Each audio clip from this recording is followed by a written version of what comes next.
Good morning. I was excited. I got up at 4:45, 4:47 to be exact, this morning, waking up because I'm excited about what I do. And I would venture to guess that probably maybe not 5% of you are that excited about the job that you have or the business that you're in. I used to ask for hands like I did last night, and we only had one liar last night. But I used to ask for hands, how many are excited about what, and people raise their hand. That's all bullshit, because you're not. You're not. But after 21 and a half years in this seminar, I've given a lot of times, and I've seen a lot of sorry cunts like you before, I'm still excited. I couldn't sleep. That's what our aim is. For you to develop. Jim Ryan, arguably the best long-distance runner who never won a gold medal at the Olympics. He fell down in the 1968 Olympics in the 1500 meter, told me many years ago, Dan, motivation gets you started, good habits keep you going. I have extraordinary habits, and I have had for decades. Most of you have habits that are all fucked. You got bad habits. You got a wife who's a cunt. You got kids that are no fucking good. You got parents that fucked you up. So, I mean, how can you possibly expect to be anything other than you are? But yet, as we talk through this seminar, in the third or fourth day, there's a chart that says, if you're 30 years old, you've been around 250,000 hours, more or less. And we can change those 250,000 hours of bad habits, lack of motivation, etc., etc. Part of the first step is that you're here. You're here. And for some of you, maybe all of you, you think that paying the 10,000 pounds is a lot of money when it's not.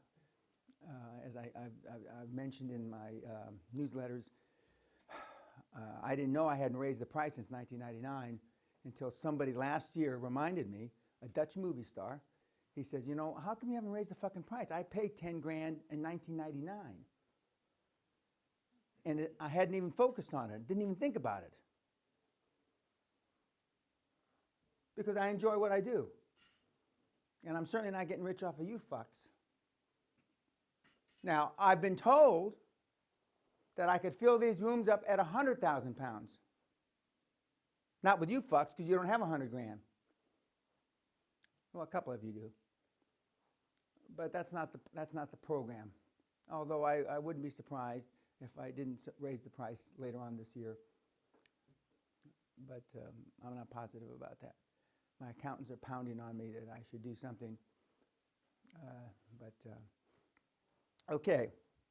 We'll get around to the movie later and what you saw last night. And one of the final comments before I left you guys and before we went to dinner is I said, how come in the 90s they used to drink until the sun came up in the snooker room? We used to drink at lunch. And the people that are on that wall, many of them are from that vintage.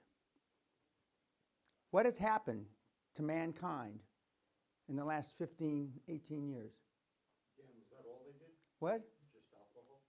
No, we didn't do any drugs. We've never done drugs here. We have had, and this is God's honest truth, one time I was asleep behind the bar in the snooker room, and the sun was coming up, and as I stood up behind the bar, I saw two people having sex on the snooker, and they're not the first people to ever have sex on the snooker table, believe me. But they were the first two men. They were the first two men. And one of these guys, he looked like a fucking movie star. But, so we've seen it all. We've seen a Harvard medical doctor, with my hand on my heart, stand on the snooker table, masturbate, fall off, break his fucking leg. Yes. And one of the guys that's been very successful going through this seminar, who created hundreds of millions of dollars, who was a joiner, a carpenter, make him a splint for his leg. And he didn't go to the hospital. Now that was the fucking 90s. Now look at you sorry cunts. So what's happened? Well, we're going to talk about what's happened as we go through this. Shalom, Vigates, hey dude, salute, fuck yous, you cunt. That's what they say in Glasgow. Fuck yous, you cunt. But welcome to my humble abode that I've lived here 31 years, and with snow on the ground. I was worried that some of you wouldn't get here because you'd fall and break your legs, and you'd cry because it was too cold, you couldn't go out of your room. Now, I want to get a couple of myths out of the way before we get into the seminar. Now, this is the hallway from the ground floor in between the library and the drawing room. The door's closed, you can't see it. But this is the staircase, some people say it's a secret staircase, to the main tower that was built in 1468. And you can see a timestamp here, November 1, 2014, 1148. Can the people that are close up see that? Okay, now, this is the same minute, and that green mist is one of the ghosts that we have here. And we just had a ghost experience about 10 days ago. And for some reason, I don't know why, but we've had a few in the last few weeks. But at one time, about 25 years ago, the entire castle was enveloped in this green mist. Green is good ghost. Brown is bad. Red is fucking awful. So if you're walking around and you see brown or red, I would get in your car if you got a car, get a taxi and leave. But green is okay. Green is okay. We do have ghosts. The place is haunted. And the Bishop of St. Andrews first documented the ghost in 1629. And there's a whole story why we have two women ghosts. But basically they were violated. I think I mentioned at a dinner, an old Scottish knees up, typical party. They raped her, and then she killed herself. She jumped off the fucking tower. Security, you're here because you're going to decide, you have decided hopefully, that you either want security, which some of you have secure jobs, secure businesses, or you want financial freedom. It's a simple thing. You didn't have to pay me 10 grand to come here. It's a simple equation. You either want security, which means virtually no change, or you want financial freedom. But to get financial freedom, you got to take risks. And by the way, I told you, you're not getting the seminar slides, so you better fucking take notes. You'll get a big package of information, but you're not getting these slides because we've ascertained you sit with your thumb up your ass in a coma looking at the slides, and there's many studies that say you write it down and it's better to learn. Okay. Though through every generation of the human race there has been a constant war, a war with fear. Those who have the courage to conquer it are made free, and those who are conquered by it are made to suffer until they have the courage to defeat it or death takes them. Alexander the Great said that a long time ago. So when you ask yourself, when is Dan going to talk about how do you get the fucking money? By the second day, by the afternoon of the second day, how do you get the fucking money? The money's easy. That's the easy part. What did your accountant tell you about money? There's more money available today than any time he's ever seen in his career. And I've been saying that for a long, long time. Money's not the issue, guys. Money's the easy part of the equation.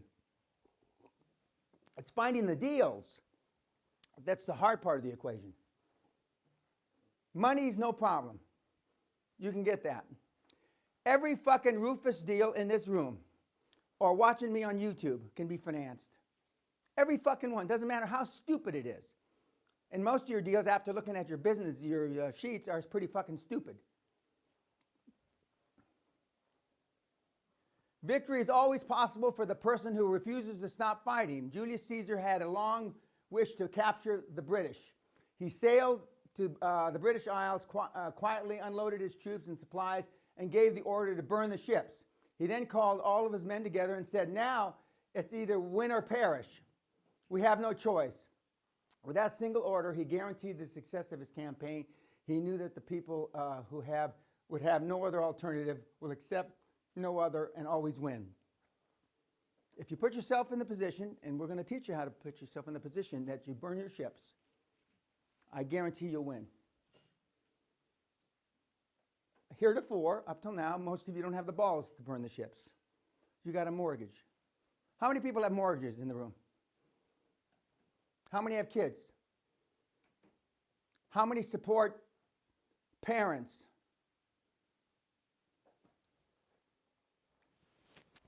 I used to bring a loaded gun in here, and you could go like this, put it in your mouth, except we just redecorated the place, so I don't want you to fuck up the paint and shit.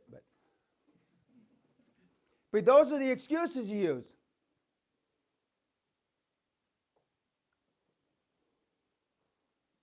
I will never ask you to do something you can't do if you don't quit. Never. And I will also never ask you to do something that I haven't done countless times. But you will say, and it's already in your little pea brains, well, I'm not Dan Peña. I don't have the communication skills. I don't have the charisma. I don't have the gravitas. And all the other bullshit words. But you don't have to have them. Dr. George doesn't have them. He's got some of them. And we'll talk about some of his successes in the last 12 months. Matt the moron doesn't have them. I mean, he's only 19 years old. He doesn't even know how to jack off yet.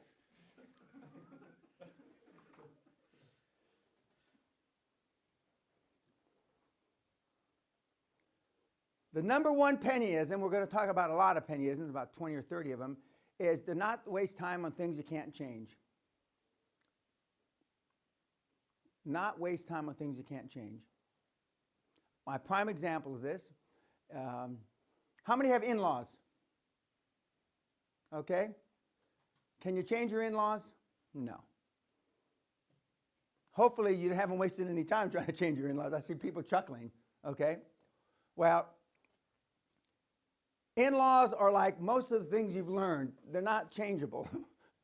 And that's why conventional wisdom is almost always wrong. So as we go through this, think about, not wasting time on things I can't change. There's certain things you can't change. There's certain things. There's certain parts of the country or the world or the planet or the continent that you live in. The social mores are such that you're never going to change them. It's not going to happen. Here in Scotland, people are mean. Mean meaning cheap. Andrew Carnegie, who's right there, the greatest entrepreneur of all time. He's one of my influencers. Okay, he comes from just down the road in Dunfermline. Little fuck, left here, depending on what story you want to believe, between 7 and 12 years old, went to America and accumulated the greatest amount of wealth ever in current terms, in current dollars. I mean, it's in the hundreds of trillions. In his terms, he created $500-600 million bucks, which I relate to. I created $500-600 million bucks myself, but the difference was 100 years. And so it's no secret that the Scots are very canny businessmen, notwithstanding him. And we're going to teach you how to be a canny businessman. Okay, YouTubers, thank you very much.